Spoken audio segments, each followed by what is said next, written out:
नमस्कार। स्वागत है आपके अपने YouTube चैनल आधारशिला क्लासेस में। जैसा कि मैंने पहले ही बताया था कि आज हम लोग संधि की शुरुआत करने वाले हैं, तो आज संधि प्रकरण की शुरुआत करने वाले हैं।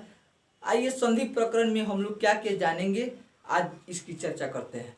तो संधि प्रकरण में हम लोग अभी दो चीज़ों को जानेंगे इस वीडियो में, संयोग एवं संधि दोनों को। संयोग क्या होता है और संधि क्या होता है। तो आइए सबसे पहले चर्चा करते हैं संयोग की। तो संयोग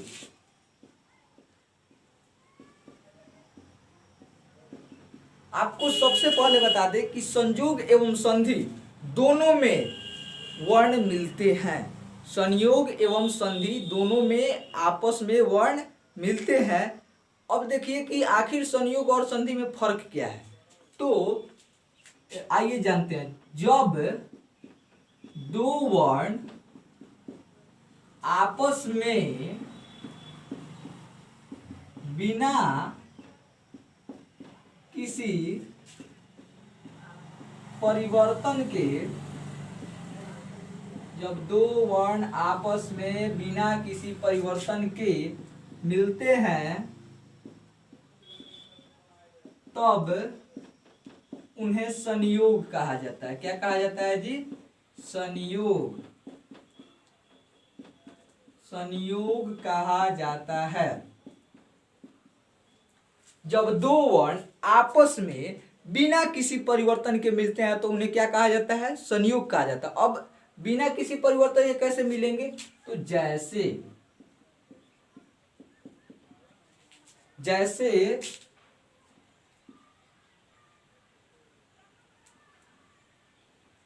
जैसे कमल और जोड़ नयन। कमल जोड़ नयन, यहां पर देखिए ये दोनों मिलेंगे तो क्या बनेंगे? कमल नयन। यहाँ पर बीच में कोई परिवर्तन हुआ है क्या? नहीं ना। तो इसका मतलब है यह संयोग है।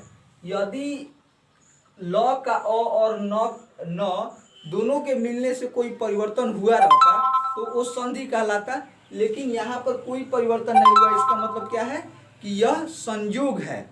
अब जानते हैं कि संयोग में आखिर इसकी विशेषताएं क्या होती है।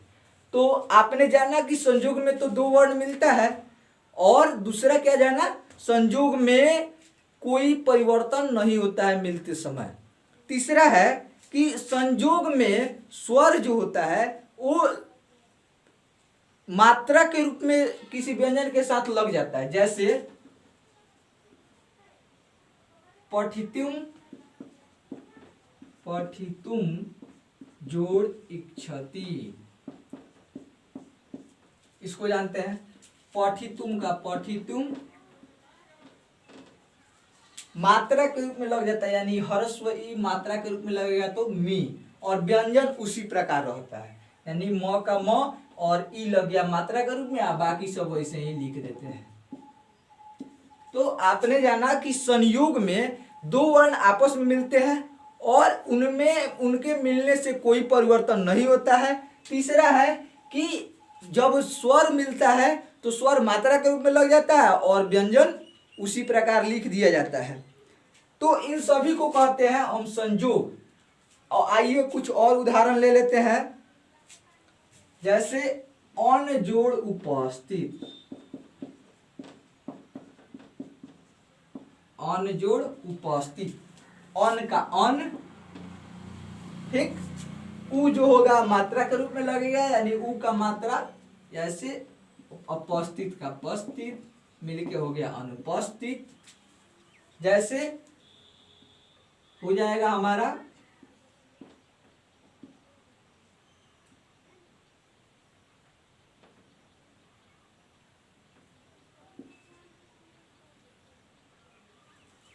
जैसे के लिए हम ले सकते हैं तत् जोड़ त्वम,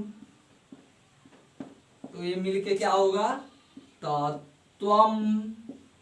इसी प्रकार बहुत सारे उदाहरण लिए जा सकते हैं। बस आपको याद रखना है कि संयोग में दो वर्ण आपस में मिलते तो है लेकिन उनके बीच कोई परिवर्तन नहीं होता है। अब जानते हैं संधि को। संधि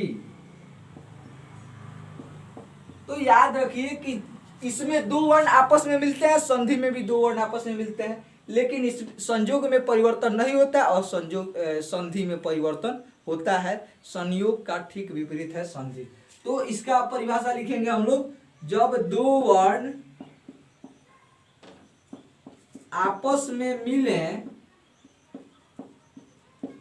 आपस में मिले एवं उनमें विकार उत्पन्न हो, विकार उत्पन्न हो तो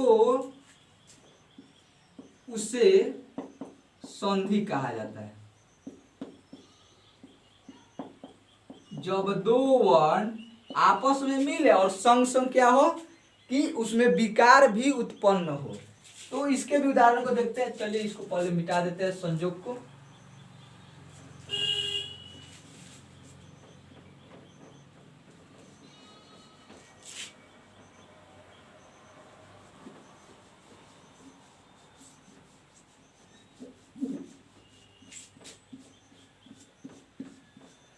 जैसे गृह जोड़ आश्रम, ये मिलकर बनेगा क्या, गृहाश्रम। देख रहा है ना यहाँ पर अ और आ मिल गया तो आ हो गया है, तो इसमें परिवर्तन हुआ है कि नहीं हुआ है, तो यह संधि है। वही हमारा कमल नयन था तो उसमें परिवर्तन नहीं हुआ था, तो वो हमारा संयोग था। तो ये सब संधि हो गया। जैसे हिम जोड़ आलय, तो ये मिलके हुआ हिमालय, ये भी संधि है। जैसे महाजोड़ इंद्र, ये मिलके बना महेंद्र। जैसे देव जोड़ इंद्र, ये मिलके बना देवेंद्र। इसी प्रकार बहुत सारे आपको हजारों लाखों उदाहरण मिलेंगे संधि के, जिसमें आप अगर उसका अन्वेषण करें तो आपको प्राप्त होगा कि संधि में परिवर्तन होता है और संयोग में नहीं होता है। अब देखते हैं संधि के पार्ट को। उसको देखने से पहले इसको मिटा लेते हैं।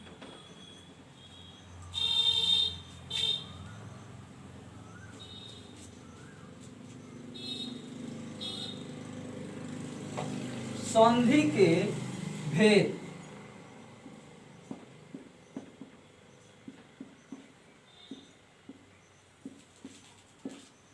तो जान लीजिए कि संधि के तीन भेद होते हैं। संधि के कितने भेद होते हैं जी, तीन। संधि के तीन भेद होते हैं। अब वो कौन कौन से, तो स्वर संधि, संधि का पहला भाग है स्वर संधि, दूसरा भाग है व्यंजन संधि और तीसरा भाग है विसर्ग संधि।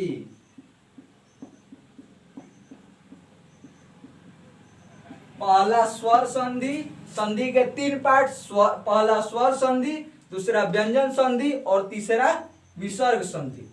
स्वर संधि को औच संधि भी कहा जाता है। स्वर संधि को क्या कहा जाता है, औच संधि। अब स्वर संधि को औच संधि क्यों कहा जाता है, क्योंकि स्वर को औच कहा जाता है, इसलिए स्वर संधि को औच संधि कहा जाता है। क्योंकि व्यंजन को हल कहा जाता है, इसीलिए व्यंजन संधि को हल संधि भी कहा जाता है। तो आपको इतनी बातें याद रखने की आवश्यकता है।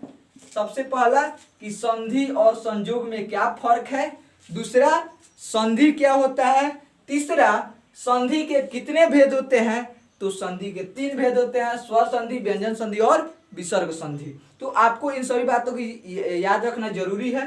अब आपके परीक्षा के दृष्टिकोण से हम लोग पढ़ेंगे कि संधि के नियम क्या है, कौन कौन सा संधि होता है, स्वर संधि क्या होता है, व्यंजन संधि क्या होता है, विसर्ग संधि क्या होता है, स्वर संधि के कितने पार्ट होते हैं, व्यंजन संधि के नियम क्या होते हैं, विसर्ग संधि के नियम क्या होते हैं। इन सभी बातों की आगे हम लोग चर्चा करने वाले हैं।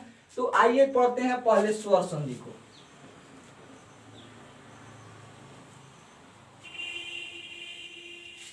स्वर संधि, स्वर संधि।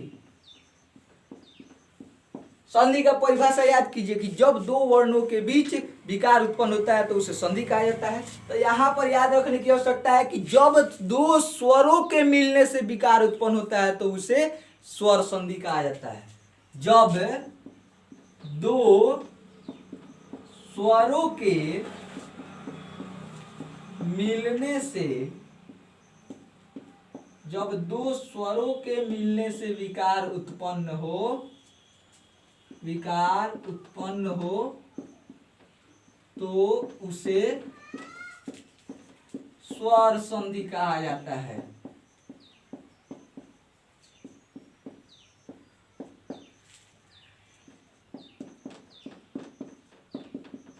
स्वर संधि का परिभाषा क्या होगा कि जब दो स्वरों के मिलने से यदि विकार उत्पन्न हो तो उसको स्वर संधि कहेंगे। जैसे ध्यान देने की आवश्यकता है, महा जोड़ इस, इसमें देखिए महा जोड़ इस, महा में क्या है आ, महा में क्या है जी आ जोड़ ई दीर्घ, आ जोड़ दीर्घ ई मिलके बनता है ए, क्या बनता है ए। तो यहाँ पर क्या होगा म हे ह, इसमें ए जुट गया तो एकले और ऊपर से स, यानी महा जोड़ इस मिल के बना महेश। उसी तरह राम जोड़ इस मिल के बना रमेश। क्यों? तो आ और ई मिल के बनता है ए, तो राम जोड़ इस मिल के क्या बना रमेश। उसी प्रकार देव जोड़ इस मिल के बनता है देवेश। राघव जोड़ इंद्र मिलके क्या बनेगा राघवेंद्र।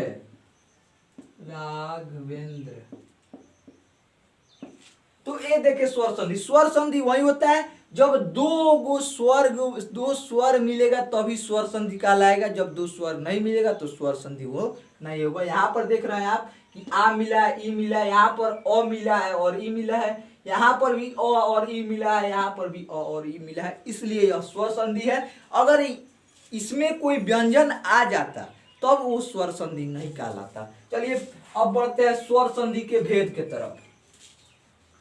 स्वर संधि के भेद के तरफ बढ़ते हैं। जानते हैं कि आखिर स्वर संधि के भेद कितने होते हैं। तो आपको पहले ही बता दें कि स्वर संधि के 5 भेद होते हैं। स्वर संधि के कितने भेद होते हैं 5। स्वर संधि के भेद,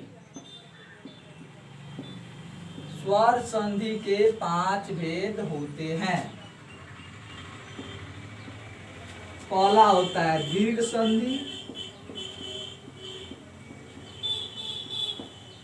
संधि, दूसरा होता है गुण संधि।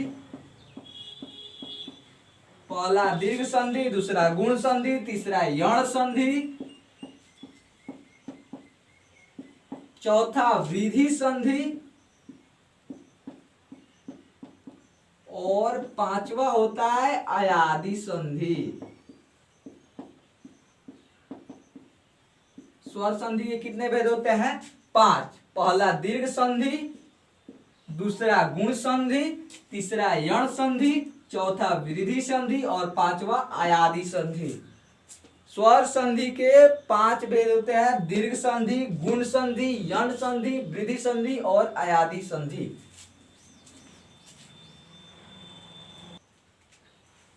अब हम लोग चर्चा करेंगे दीर्घ संधि की। किसकी चर्चा करेंगे दीर्घ संधि।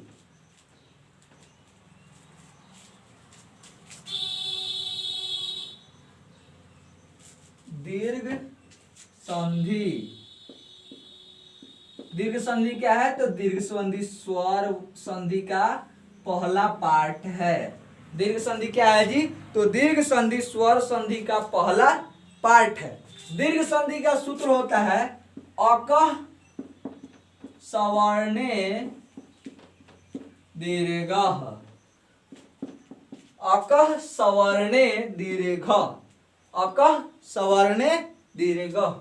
यानी अकह माने अक प्रत्याहार, सवर्णे मतलब समान होता है, सवर्णे मतलब समान वर्ण, स माने समान और वर्ण मतलब वर्ण।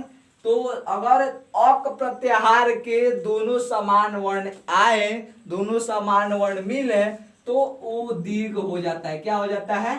दीर्घ। तो दीर्घ तो आप लोग समझते ही हैं। अब देखिए इसके नियम से आप लोगों को सब स्पष्ट हो जाने वाला है। ध्यान दीजिए कि आखिर इसका नियम क्या है। तो इसका नियम है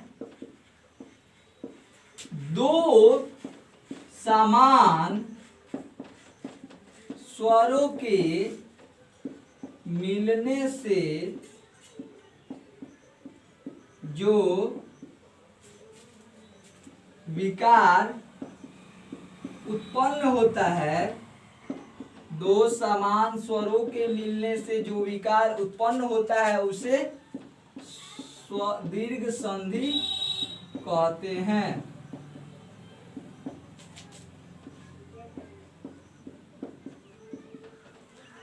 यहां पर हमने क्या सीखा था? अक सवर्णे दीर्घ, यानी अक और समान वर्ण। अक प्रत्याहार बनेगा तो क्या आएगा जी? चलिए कहीं अलग बना लेते हैं। अक प्रत्याहार यहीं पे बना लेते हैं। अक अक मिलेगा तो क्या बनेगा? ऐ उण, यानी अ ई उ ना नहीं लिखा क्योंकि वो इत प्रत्यय होता है। उसके बाद री लिरिक, री लि कौन नहीं लेंगे क्योंकि इत प्रत्यय है। अब देखिए यदि अ के बाद अ आया तो वह दीर्घ हो जाएगा। या यहाँ अ कहने का मतलब मेरा आ भी है। यदि अ के बाद अ आया तो दीर्घ हो जाएगा, अ के बाद आ आया तो दीर्घ हो जाएगा। इसी प्रकार अगर समान वर्ण आता है तो अ के बाद अ वाला आता है तो दीर्घ होगा, ई के बाद ई वाला आता है तब, उ के बाद उ वाला आता है तब, री के बाद री वाला आता है तब, और ली के बाद ली वाला आता है तब। चलिए इसकी विस्तार से चर्चा करते हैं। इसको मिटा देते हैं।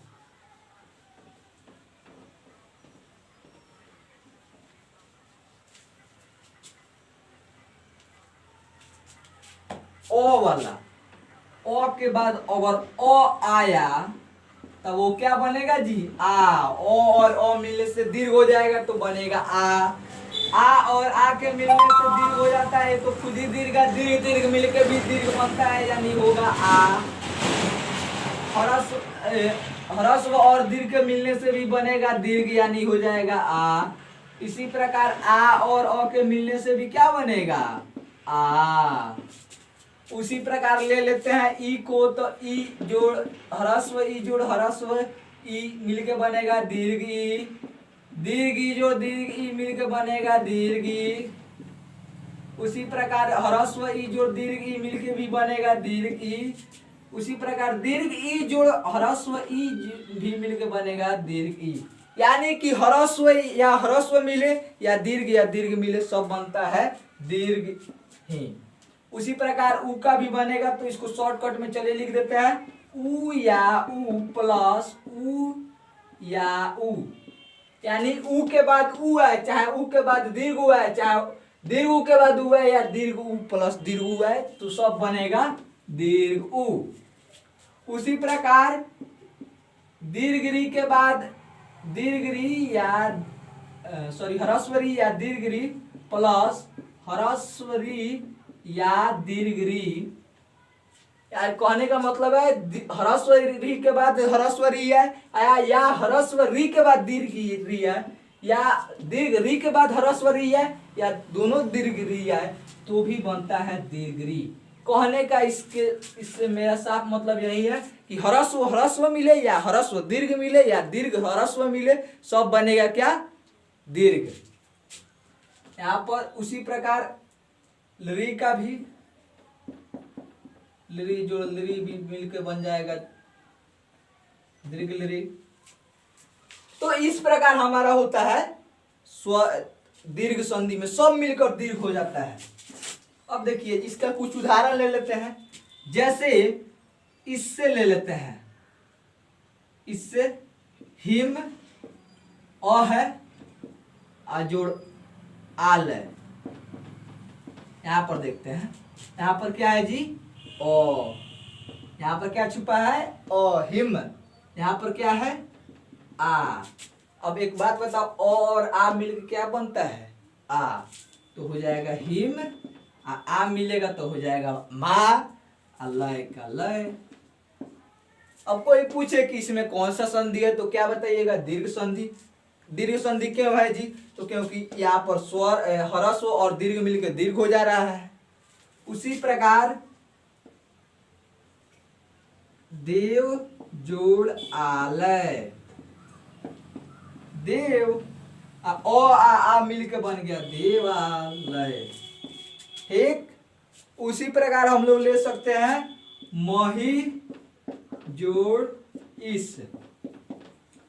मही जोड़ इस का है होगा, तो यहाँ पर मिला है दीर्घी, प्लस यो मिला क्या? दीर्घी। दीर्घी दीर्घी मिलके क्या बनता है? दीर्घी, यानी मही जोड़ इस, महिष।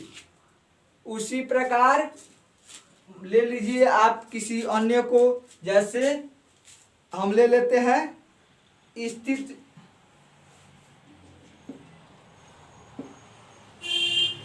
दे,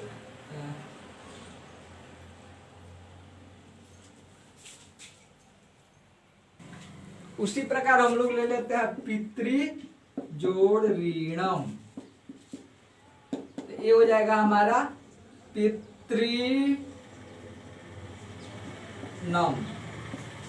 डबल री हो जाएगा। क्यों? क्योंकि ह्रस्वरी और ह्रस्व मिलके बन गया है दीर्घी।